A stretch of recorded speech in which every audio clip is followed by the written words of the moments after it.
dia! Que bom ter você aqui com a gente, começando o dia, adorando ao Senhor, buscando a sua face, ouvindo a sua voz e o conhecendo cada vez mais por meio da palavra de Deus. Então, vamos começar com a nossa declaração diária, dizendo que nós estamos prontos para receber a palavra de Deus? Repita após mim. Eu vou ouvir a palavra de Deus. Eu sou o que a Bíblia diz que eu sou. Eu tenho o que a Bíblia diz que eu tenho. Eu posso fazer o que a Bíblia diz que eu posso fazer. Hoje eu serei tocado pela palavra de Deus. Eu audaciosamente confesso que a minha mente está alerta, o meu coração está receptivo e eu nunca mais serei a mesma. Eu estou pronto para receber a incorruptível, indestrutível, sempre viva semente da palavra de Deus. Hoje a minha mente é renovada e transformada pela palavra de Deus e por isso eu nunca mais serei o mesmo. Em nome de Jesus. Amém. O nosso devocional de hoje já vai começar, mas antes eu quero te pedir para se inscrever no nosso canal e ativar as notificações para receber um aviso toda vez que um vídeo novo for lançado. Também não esquece de curtir, compartilhar e comentar esse vídeo, tá bom? Deus te abençoe e vamos começar o nosso devocional. Atos, capítulo 20. Paulo viaja pela Macedônia e pela Grécia. Cessado o tumulto, Paulo mandou chamar os seus discípulos e, depois de encorajá-los, despediu-se e partiu para a Macedônia. Viajou por aquela região, encorajando os irmãos com muitas palavras e, por fim, chegou à Grécia, onde ficou 3 meses. Quando estava a ponto de embarcar para a Síria, os judeus fizeram uma conspiração contra ele.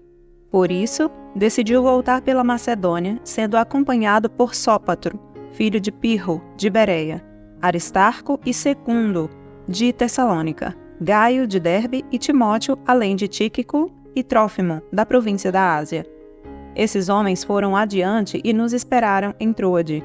Navegamos de Filipos após a festa dos pães sem fermentos e 5 dias depois nos reunimos com os outros em Troade, onde ficamos 7 dias.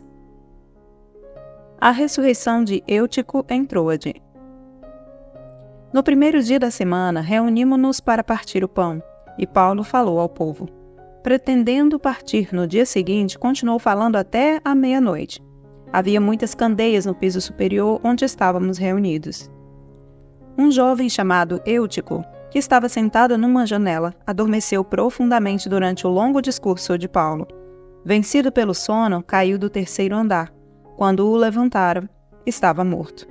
Paulo desceu, inclinou-se sobre o rapaz e o abraçou, dizendo: "Não fiquem alarmados, ele está vivo." Então subiu novamente, partiu o pão e comeu. Depois continuou a falar até o amanhecer e foi embora. Levaram vivo o jovem, o que muito os consolou. Paulo despede-se dos presbíteros de Éfeso. Quanto a nós, fomos até o navio e embarcamos para Assos, onde iríamos receber Paulo a bordo. Assim ele tinha determinado, tendo preferido ir a pé. Quando nos encontramos em Assos, nós o recebemos a bordo e prosseguimos até Mitilene. No dia seguinte navegamos dali e chegamos defronte de Quio. No outro dia, atravessamos para Samos e um dia depois chegamos a Mileto. Paulo tinha decidido não aportar em Éfeso, para não se demorar na província da Ásia, pois estava com pressa de chegar a Jerusalém, se possível antes do dia de Pentecoste. De Mileto, Paulo mandou chamar os presbíteros da igreja de Éfeso. Quando chegaram, ele lhes disse: "Vocês sabem como vivi todo o tempo em que estive com vocês, desde o primeiro dia em que cheguei à província da Ásia. Servi ao Senhor com toda a humildade e com lágrimas, sendo severamente provado pelas conspirações dos judeus. Vocês sabem que não deixei de pregar a vocês nada que fosse proveitoso, mas ensinei publicamente e de casa em casa. Testifiquei tanto a judeus como a gregos que eles precisam converter-se a Deus com arrependimento e fé em nosso Senhor Jesus. Agora, compelido pelo Espírito, estou indo para Jerusalém, sem saber o que me acontecerá ali. Só sei que em todas as cidades o Espírito Santo me avisa que prisões e sofrimentos me esperam. Todavia não me importo, Nem considero a minha vida de valor algum para mim mesma, se tão somente puder terminar a corrida e completar o ministério que o Senhor Jesus me confiou, de testemunhar do Evangelho da graça de Deus. Agora sei que nenhum de vocês, entre os quais passei pregando o reino, verá novamente a minha face. Portanto, eu declaro hoje que estou inocente do sangue de todos, pois não deixei de proclamar a vocês toda a vontade de Deus. Cuidem de vocês mesmos e de todo o rebanho sobre o qual o Espírito Santo os designou como bispos, para pastorearem a igreja de Deus, que ele comprou com seu próprio sangue. Sei que depois da minha partida, lobos ferozes penetrarão no meio de vocês e não pouparão o rebanho. E dentre vocês mesmos se levantarão homens que torcerão a verdade, a fim de atrair os discípulos. Por isso, vigiem. Lembrem-se de que durante 3 anos jamais cessei de advertir cada um de vocês disso, noite e dia com lágrimas. Agora eu os entrego a Deus e à palavra da sua graça, que pode edificá-los e dar-lhes herança entre todos os que são santificados. Não cobicei a prata, nem o ouro, nem as roupas de ninguém. Vocês mesmos sabem que estas minhas mãos supriram minhas necessidades e as de meus companheiros.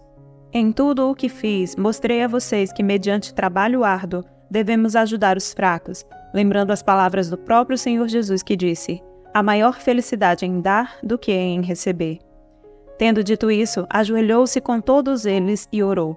Todos choraram muito e, abraçando-o, o beijavam. O que mais os entristeceu foi a declaração de que nunca mais veriam a sua face. Então o acompanharam até o navio. Atos, capítulo 21. A caminho de Jerusalém. Depois de nos separarmos deles, embarcamos e navegamos diretamente para Cós. No dia seguinte, fomos para Rhodes e dali até Pátara. Encontrando um navio que ia fazer a travessia para a Fenícia, embarcamos nele e partimos. Depois de avistarmos Chipre e seguirmos rumo sul, navegamos para a Síria. Desembarcamos em Tiro, onde o nosso navio deveria deixar sua carga. Encontrando os discípulos dali, ficamos com eles 7 dias. Eles, pelo Espírito, recomendavam a Paulo que não fosse a Jerusalém. Mas quando terminou o nosso tempo ali, partimos e continuamos nossa viagem. Todos os discípulos, com suas mulheres e filhos, nos acompanharam até fora da cidade e ali na praia nos ajoelhamos e oramos. Depois de nos despedirmos, embarcamos e eles voltaram para casa. Demos prosseguimento à nossa viagem, partindo de Tiro e aportamos em Ptolemaida, onde saudamos os irmãos e passamos um dia com eles. Partindo no dia seguinte, chegamos a Cesareia e ficamos na casa de Filipe, o evangelista, um dos 7. Ele tinha 4 filhas virgens que profetizavam. Depois de passarmos ali vários dias, desceu da Judéia um profeta chamado Ágabo. Vindo ao nosso encontro, tomou o cinto de Paulo e, amarrando as suas próprias mãos e pés, disse: assim diz o Espírito Santo. Dessa maneira os judeus amarrarão o dono deste cinto em Jerusalém e o entregarão aos gentios. Quando ouvimos isso, nós e o povo dali rogamos a Paulo que não subisse para Jerusalém. Então Paulo respondeu: por que vocês estão chorando e partindo o meu coração? Estou pronto não apenas para ser amarrado, mas também para morrer em Jerusalém pelo nome do Senhor Jesus. Como não pudemos dissuadi-lo, desistimos e dissemos: seja feita a vontade do Senhor. Depois disso, preparamo-nos e subimos para Jerusalém. Alguns dos discípulos de Cesareia nos acompanharam e nos levaram à casa de Minason, onde devíamos ficar. Ele era natural de Chipre e um dos primeiros discípulos. A chegada de Paulo a Jerusalém. Quando chegamos a Jerusalém, os irmãos nos receberam com alegria. No dia seguinte, Paulo foi conosco encontrar-se com Tiago e todos os presbíteros estavam presentes. Paulo os saudou e relatou minuciosamente o que Deus havia feito entre os gentios por meio do seu ministério. Ouvindo isso, eles louvaram a Deus e disseram a Paulo: veja, irmão, quantos milhares de judeus creram e todos eles são zelosos da lei. Eles foram informados de que você ensina todos os judeus que vivem entre os gentios a se afastarem de Moisés, dizendo-lhes que não circuncidem seus filhos nem vivam de acordo com os nossos costumes. Que faremos? Certamente eles saberão que você chegou, portanto, faça o que dizemos. Estão conosco 4 homens que fizeram um voto. Participe com esses homens dos rituais de purificação e pague as despesas deles para que rapem a cabeça. Assim, todos saberão que não é verdade o que falam de você, mas que você continuou vivendo em obediência à lei. Quanto aos gentios convertidos, Já lhes escrevemos a nossa decisão de que eles devem abster-se de comida sacrificada aos ídolos, do sangue, da carne de animais estrangulados e da imoralidade sexual. No dia seguinte, Paulo tomou aqueles homens e purificou-se com eles. Depois foi ao templo para declarar o prazo do cumprimento dos dias da purificação e da oferta que seria feita individualmente em favor deles. A prisão de Paulo. Quando já estavam para terminar os 7 dias, alguns judeus da província da Ásia, vendo Paulo no templo, agitaram toda a multidão e o agarraram, gritando: Israelitas, ajudem-nos! Este é o homem que ensina a todos em toda parte contra o nosso povo, contra a nossa lei e contra este lugar. Além disso, ele fez entrar gregos no templo e profanou este santo lugar. Anteriormente, eles haviam visto o efésio Trófimo na cidade com Paulo e julgaram que Paulo o tinha introduzido no templo. Toda a cidade ficou alvoroçada e juntou-se uma multidão. Agarrando Paulo, arrastaram-no para fora do templo e imediatamente as portas foram fechadas. Tentando eles matá-lo, chegaram notícias ao comandante das tropas romanas de que toda a cidade de Jerusalém estava em tumulto. Ele reuniu imediatamente alguns oficiais e soldados e com eles correu para o meio da multidão. Quando viram o comandante e seus soldados, pararam de espancar Paulo. O comandante chegou, prendeu-o e ordenou que ele fosse amarrado com 2 correntes. Então perguntou quem era ele e o que tinha feito. Alguns da multidão gritavam uma coisa, outros gritavam outra. Não conseguindo saber ao certo o que havia acontecido por causa do tumulto, o comandante ordenou que Paulo fosse levado para a fortaleza. Quando chegou às escadas, a violência do povo era tão grande que ele precisou ser carregado pelos soldados. A multidão que o seguia continuava gritando: Acaba com ele!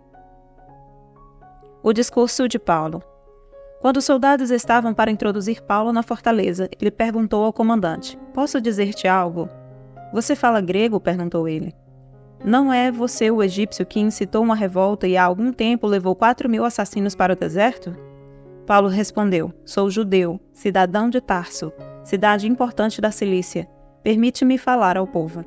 Tendo recebido permissão do comandante, Paulo levantou-se na escadaria e fez sinal à multidão. Quando todos fizeram silêncio, dirigiu-se a eles em aramaico. Atos, capítulo 22. Irmãos e pais, ouçam agora a minha defesa. Quando ouviram que lhes falava em aramaico, ficaram em absoluto silêncio. Então Paulo disse: Sou judeu, nascido em Tarso da Cilícia, mas criado nesta cidade. Fui instruído rigorosamente por Gamaliel na lei de nossos antepassados, sendo tão zeloso por Deus quanto qualquer de vocês hoje. Persegui os seguidores deste caminho até a morte, prendendo tanto homens como mulheres e lançando-os na prisão. Como podem testemunhar o sumo sacerdote e todo o sinédrio, deles cheguei a obter cartas para seus irmãos em Damasco e fui até lá a fim de trazer essas pessoas a Jerusalém como prisioneiras para serem punidas. Por volta do meio-dia eu me aproximava de Damasco, quando de repente uma forte luz vinda do céu brilhou ao meu redor. Caí por terra e ouvi uma voz que me dizia: Saulo, Saulo, por que você está me perseguindo? Então perguntei: Quem és tu, Senhor? E ele respondeu: Eu sou Jesus, o Nazareno a quem você persegue. Os que me acompanhavam viram a luz, mas não entenderam a voz daquele que falava comigo. Assim perguntei: Que devo fazer, Senhor?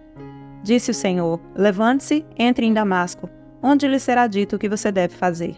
Os que estavam comigo me levaram pela mão até Damasco, porque o resplendor da luz me deixara cego. Um homem chamado Ananias, fiel seguidor da lei e muito respeitado por todos os judeus que ali viviam, veio ver-me e, pondo-se junto a mim, disse: Irmão Saulo, recupere a visão. Naquele mesmo instante pude vê-lo. Então ele disse: O Deus dos nossos antepassados o escolheu para conhecer a sua vontade, ver o justo e ouvir as palavras de sua boca. Você será testemunha dele a todos os homens daquilo que viu e ouviu. E agora, que está esperando? Levante-se, seja batizado e lave os seus pecados, invocando o nome dele. Quando voltei a Jerusalém, estando eu a orar no templo, caí em êxtase e vi o Senhor que me dizia: Depressa, saia de Jerusalém imediatamente, pois não aceitarão seu testemunho a meu respeito. Eu respondi: Senhor, estes homens sabem que eu ia de uma sinagoga a outra, a fim de prender e açoitar os que creem em ti. E quando foi derramado o sangue de tua testemunha, Estevão, eu estava lá, dando minha aprovação e cuidando das roupas dos que o matavam. Então o Senhor me disse: Vá, eu o enviarei para longe, aos gentios. Paulo, cidadão romano. A multidão ouvia Paulo até que ele disse isso. Então todos levantaram a voz e gritaram: Tire esse homem da face da terra, ele não merece viver. Estando eles gritando, tiraram suas capas e lançando poeira para o ar, o comandante ordenou que Paulo fosse levado à fortaleza e fosse açoitado e interrogado para saber por que o povo gritava daquela forma contra ele. Enquanto o amarravam a fim de açoitá-lo, Paulo disse ao centurião que ali estava: Vocês têm o direito de açoitar um cidadão romano sem que ele tenha sido condenado? Ao ouvir isso, o centurião foi prevenir o comandante. Que vais fazer? Este homem é cidadão romano. O comandante dirigiu-se a Paulo e perguntou: Diga-me, você é cidadão romano? Ele respondeu: Sim, sou. Então o comandante disse: Eu precisei pagar um elevado preço por minha cidadania. Respondeu Paulo: Eu a tenho por direito de nascimento. Os que iam interrogá-lo retiraram-se imediatamente. O próprio comandante ficou alarmado ao saber que havia prendido um cidadão romano. Paulo diante do Sinédrio. No dia seguinte, visto que o comandante queria descobrir exatamente por que Paulo estava sendo acusado pelos judeus, libertou-o e ordenou que se reunissem os chefes dos sacerdotes e todo o Sinédrio. Então, trazendo Paulo, apresentou-o a eles. 17 de novembro. O tema da mensagem de hoje é As Pessoas do Caminho. Embora ninguém soubesse exatamente quando ou onde o termo se originou, os primeiros cristãos às vezes se chamavam de seguidores do caminho. Quando Paulo ainda se chamava Saulo e perseguia a igreja, ele estava em busca daqueles que pertenciam ao caminho para prendê-los. Agora, ele próprio era um seguidor do caminho e estava em perigo. Os líderes judeus consideravam o caminho uma estranha e suspeita seita do judaísmo. Seus seguidores concordavam com todos os princípios básicos do judaísmo e consideravam Deus seu pai, mas também criam que Cristo era o cumprimento da lei judaica. Os primeiros cristãos se viam simplesmente como aqueles que seguiam o caminho de seu Salvador. Se Jesus de fato é o caminho, a verdade e a vida, os primeiros cristãos, assim como os cristãos de hoje, têm o caminho estabelecido por Jesus e voluntariamente andam nele todos os dias. A palavra de Deus fala em Provérbios que nós devemos reconhecer o Senhor, as nossas veredas ao Senhor, e Ele vai nos endireitar. Ele vai endireitar os nossos caminhos, a fim de que nós andemos pelas veredas dele. Jesus é o nosso caminho. E muitas vezes, na caminhada dessa jornada de fé, a gente se desvia para a direita ou para a esquerda. Nós nos seduzimos com as coisas que vemos pelo mundo. Nós nos seduzimos por aquilo que nós vemos outras pessoas tendo e queremos também para além do Evangelho, para além do Senhor Jesus. E hoje eu quero te convidar a reconhecer os seus caminhos ao Senhor, a fim de que Ele endireite as suas veredas e você possa andar novamente no centro da vontade do Senhor. Andar no caminho que é Jesus, direcionada e guiada pelo Espírito Santo de Deus, a fim de que você alcance sim a morada celestial, a eternidade com o Senhor.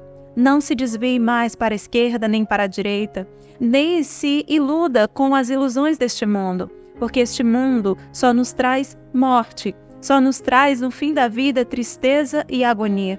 Lembre-se que a palavra de Deus nos diz: do que adianta ganhar o mundo inteiro e perder a sua alma. Eu te convido hoje a mais uma vez buscar o Senhor, endireitar os seus caminhos, a fim de que você permaneça no caminho da verdade, que é o Senhor Jesus. Amém? Posso orar por você? Senhor, meu Deus e meu Pai, em nome de Jesus eu te peço que abençoe essa pessoa que está ouvindo este devocional. Que haja, Senhor, agora discernimento, clareza, Senhor, verdade na vida dessa pessoa, a fim de que toda a sua vida seja endireitada, mais uma vez, aos caminhos do Senhor, ao caminho que é Jesus. De modo, Senhor, que essa pessoa permaneça no centro da tua vontade e em todo o tempo agrade o teu coração. É isso que eu te peço nesse dia, em nome de Jesus, e já te agradeço. Amém e amém. Amém, meu querido. Amém, minha querida. Deus te abençoe, tenha um ótimo dia e até o próximo devocional.